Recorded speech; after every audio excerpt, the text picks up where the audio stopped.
Halo teman-teman, kali ini aku bakal cerita tentang pengalamanku kuliah di program studi S1 Sastra Jepang, Fakultas Ilmu Budaya, Universitas Gadjah Mada.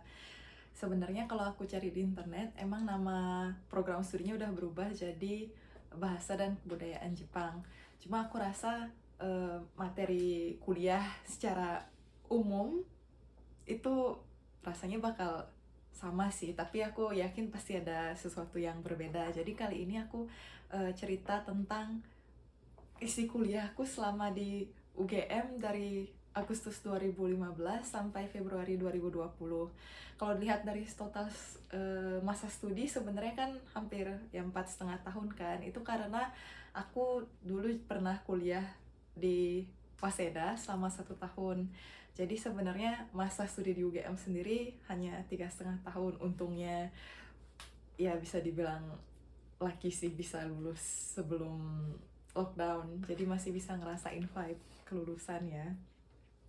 Nah, waktu aku belajar di UGM selama 3,5 tahun, aku lihat transkripku ada 44 mata kuliah termasuk skripsi.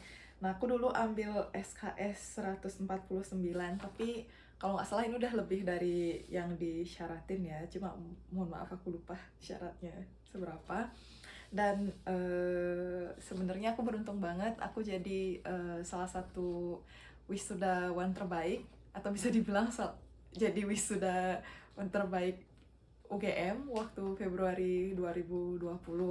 Aku kebetulan dapet IPK 3,95. Sebenarnya ada 3 orang sih yang dapat 3,95, tapi beruntung banget aku jadi wakil wisudawan yang toganya dipindahin itu ya, dari kanan. Dan aku juga pernah diwawancarain sama Kagama, kalau teman-teman cari di internet, jadi lulusan terbaik berkat sering ngobrol dengan orang Jepang. Itu aku ya. Dan memang benar, aku rasa aku jadi lulusan terbaik memang karena sering ngobrol sama orang Jepang yang kuliah di UGM waktu itu. Oke, kembali ke topik utama, yaitu mata kuliah yang aku pelajarin di sastra Jepang. Sebenarnya tentunya ada mata kuliah wajib dan ada yang nggak wajib. Nah, nanti bakal aku ceritain mata kuliah nggak wajib yang pernah aku ambil. Sebenarnya itu lintas fakultas, aku ambil kuliah di program studi HI juga. Nah, kalau mata kuliah wajib, itu tentunya karena sastra Jepang ya pastinya materi paling utamanya adalah tentang bahasa Jepang. Tapi sebenarnya selain bahasa Jepang, ada beberapa mata kuliah wajib yang memang kita harus ikuti. Dan kuncinya selama kita menikmati kuliah itu, aku rasa dosen bakal kasih nilai yang baik juga. Yang penting kita hadir, terus aktif di kelas juga, terus selalu ngumpulin tugas. Yang aku ingat pertama tentang mata kuliah wajib selain bahasa Jepang, tentunya ada bahasa Inggris, bahasa Indonesia, terus pendidikan Pancasila, kewarganegaraan, seni dan budaya Indonesia. Aku dulu seni dan budaya Indonesia, aku pilih ini karawitan ya. Terus ada juga pendidikan agama tentunya, dasar-dasar ilmu budaya. Terus ada juga multikulturalisme, tapi multikulturalisme ini dulu waktu kuliah di ini sih, untuk program studi sastra Jepang tentunya. Terus kalau kuliah utamanya tentang bahasa Jepang, tentunya kita belajar tata bahasa dari nol banget, cuma menurutku termasuk cepet ya, karena kan namanya juga kuliah S1 ya, jadi pertama dari belajar huruf dari nol, terus belajar tata bahasanya juga, terus ada menyimak dan berbicara, maksudnya lebih ke ini ya, listening terus sama percakapan juga. Terus mengarang dan membaca itu lebih ke sakumo, jadi kita nulis karangan, terus juga disuruh baca teks bahasa Jepang juga. Terus ada tanya jawab nantinya sama dosen terkait dengan isi teks tersebut. Sebenarnya semua kuliah juga pasti itu kan, karena kan mengharapkan mahasiswanya supaya aktif bergabung dalam kuliah gitu kan. Jadi dosen bertanya, terus gimana kita aktif menjawab, dan biasanya di situ aku rasa dosen bakal kasih nilai yang lebih kalau kita aktif. Terus selain itu tentunya belajar kanji juga, karena kan bisa dibilang kanji adalah salah satu hal yang paling susah ya, paling challenging dalam belajar bahasa Jepang. Terus selain itu tentunya karena program S1 yang mewajibkan kita menulis skripsi, jadi beberapa mata kuliah juga ditujukan untuk persiapan menulis skripsi. Misalnya ada pengantar studi kejepangan, bahasa, sastra, sejarah, dan budaya Jepang. Jadi bisa pilih, kalau waktu itu bisa pilih salah satu dari 4 ini, antara bahasa, sastra, sejarah, dan budaya Jepang. Kalau aku pribadi dulu masih bingung 2, jadi aku ikut juga mata kuliah tentang bahasa dan sejarah. Jadi kayak metode penelitian sejarah sama metode penelitian tentang ini ya, yang bahasa Jepang. Cuma aku pada akhirnya memutuskan untuk ambil yang tentang sejarah karena memang aku suka dosennya. Dan aku merasa dengan beliau aku pasti bisa menulis skripsi dengan baik sesuai harapanku pribadi. Aku skripsinya itu judulnya Kepentingan Nasional dan Interdependensi, Official Development Assistance, ODA Jepang kepada Indonesia pada masa Orde Baru, dalam kurung 1966 sampai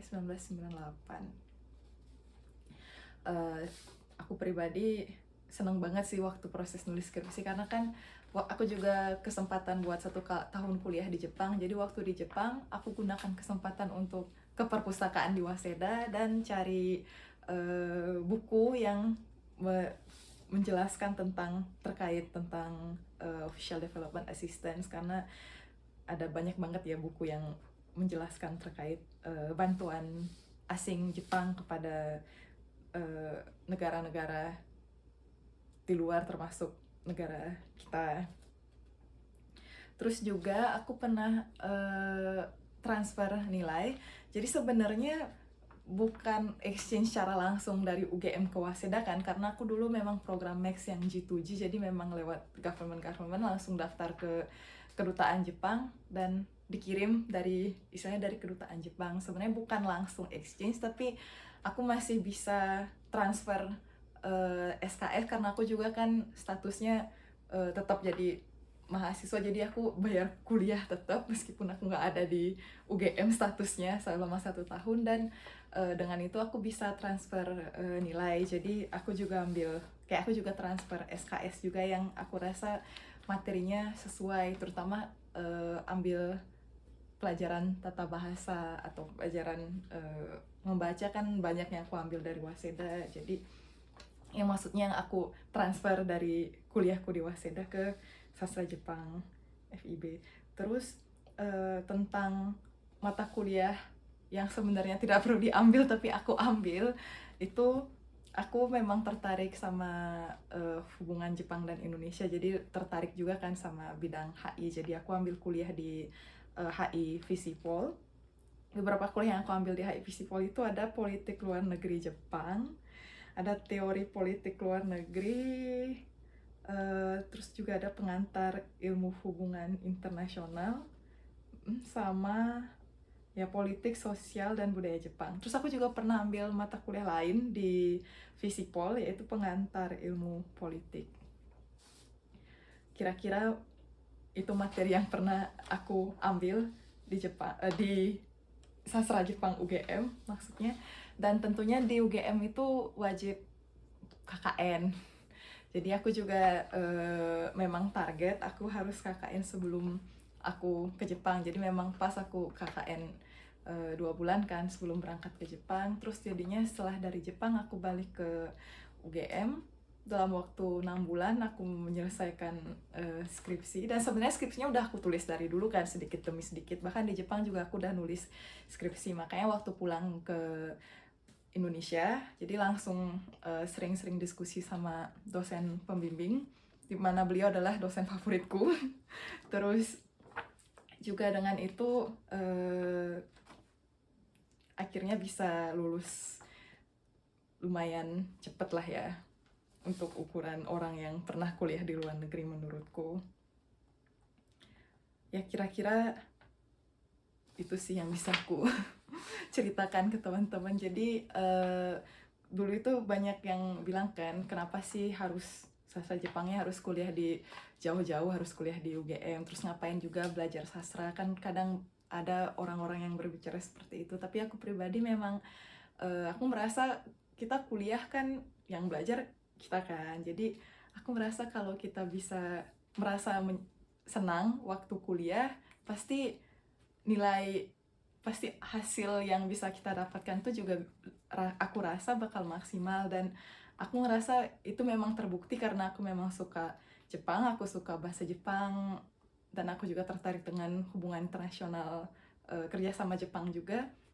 Jadi dengan itu aku bisa menikmati kuliahku dan hasilnya juga maksimal. Bahkan aku juga berkesempatan kuliah di luar negeri, dan bahkan akhirnya juga aku bisa jadi salah satu lulusan terbaik di UGM. Jadi buat teman-teman yang tertarik untuk kuliah sastra Jepang atau terkait bahasa Jepang, jangan khawatir selama teman-teman menikmati prosesnya. Saya pasti bakal mendapatkan hasil yang terbaik ke depannya dan bisa tinggal atau kuliah di Jepang kalau memang mau jalan itu. Ada banyak jalan menurutku. Jadi sekian dari aku, semoga bermanfaat ya.